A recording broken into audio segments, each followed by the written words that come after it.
empty your mind.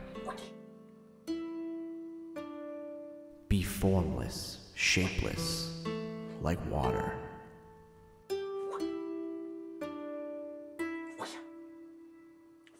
Put water into a cup, it becomes the cup. Put it into a teapot, it becomes the teapot.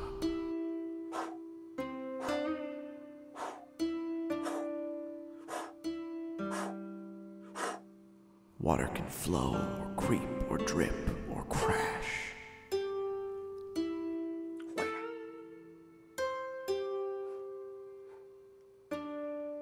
Be water, my friend. So in light of some recent events in my life, I've decided to teach myself the ancient art of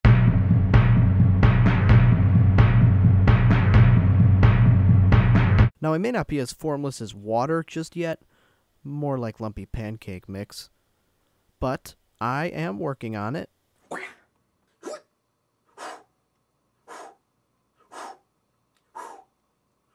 I've got a deadline to meet.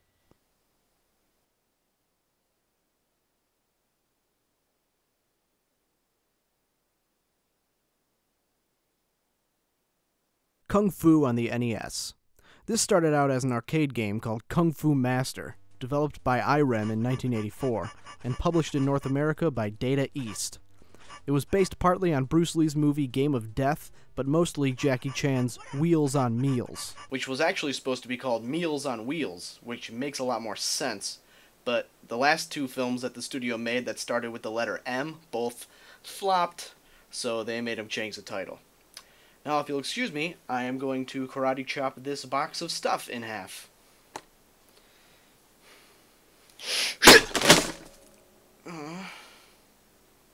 Anyway, you play as Thomas, whose girlfriend Sylvia has been kidnapped by...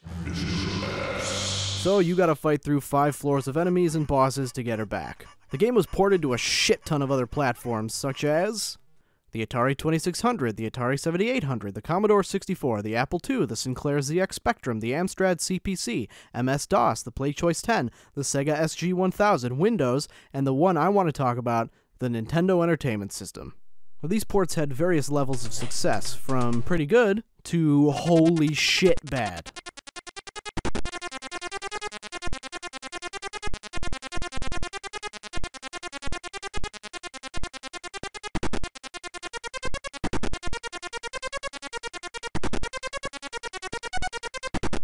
But I just want to focus on the NES port, simply titled Kung Fu, which was released as a launch title for the Nintendo. Let's get the comparisons out of the way so we can focus on this game by its own merits. The gameplay is essentially the same. The graphics took a kick in the balls, but it's not too bad to look at. The music is pretty much the same, as are the sound effects, with the exception of the removal of one horrendous sound effect. God, it's like cheese graters on my eardrums. So, as I said before, you play as Thomas, trying to rescue his girlfriend Sylvia from the clutches of the villainous... How do you know he's evil? The game is only 5 levels long, each level being a floor of the building Sylvia is being held in. Once you finish the 5 stages, you can play through again at a higher difficulty. But whoa, cool your jets, slow down. Let's take a step back and look at each stage. Level 1. Level 1 is pretty straightforward. You got grippers, who hug you to death. I don't know. And knife throwers, who throw knives, either high or low, so jump or duck. Your moves are punch and kick, which you can do while jumping or crouching. Is that it? Is that all Kung Fu is? Just punching and kicking? I can do that! I just mastered Kung Fu! So kick your way through the level to the first boss. He's got a stick. Just kick him in the head and move on to stage 2. Level 2. Level 2 introduces some new obstacles, like snakes that fall from the ceiling, dragons that fall from the ceiling, balls that shoot evil confetti that fall from the ceiling, and leprechaun things that, according to the manual, are called tom-toms for some reason, and they do this. If things dropping from the ceiling are close to you, you can kill them before they hit the ground. But even if you don't, they're pretty easy to avoid. So kick this level in the balls and hit the leprechauns in the face till you get to the boss. He throws a boomerang at you, so just wait till he throws it, then get in close and smash the buttons to take him out before it even returns to him. Now it's on to Level 3. This is our first look at Sylvia. She's tied to a chair while Thomas runs in place 3 feet away from her. But apparently, being in the same room doesn't mean anything to anybody anymore, so after some evil laughter, we're off to fight through 3 more floors. Level 3 cuts back on the balls, leaving just grippers, knife throwers, and leprechauns. At the end of the level, you'll fight Mike Tyson, or if you're going by Game of Death, Kareem Abdul-Jabbar. But you know what they say, the bigger they come, the more sensitive their feet are. So kick them in the feet, and you can move on. Level 4. Level 4 introduces poisonous moths. I think you know what to do. Fight your way to the boss. He shoots fireballs that turn into moths and snakes. And when you kick him in the head, you decapitate him. So that's fun. So do that a bunch of times, and you can move on to the final level. Level 5. This is it. The final level. The big one. The last hurrah.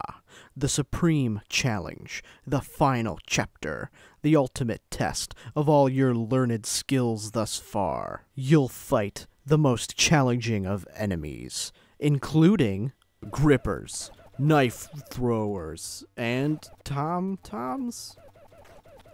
That's it? Alright. So, fight your way through to... This is it.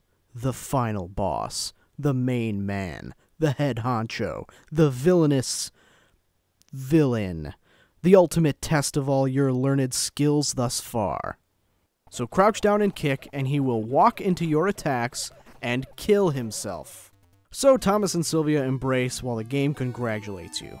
Then they tell you that their happiness won't last long, which I assume is referencing the fact that you can replay at a higher difficulty, because apparently everybody that you killed the previous time through has risen from the dead and kidnapped Sylvia again.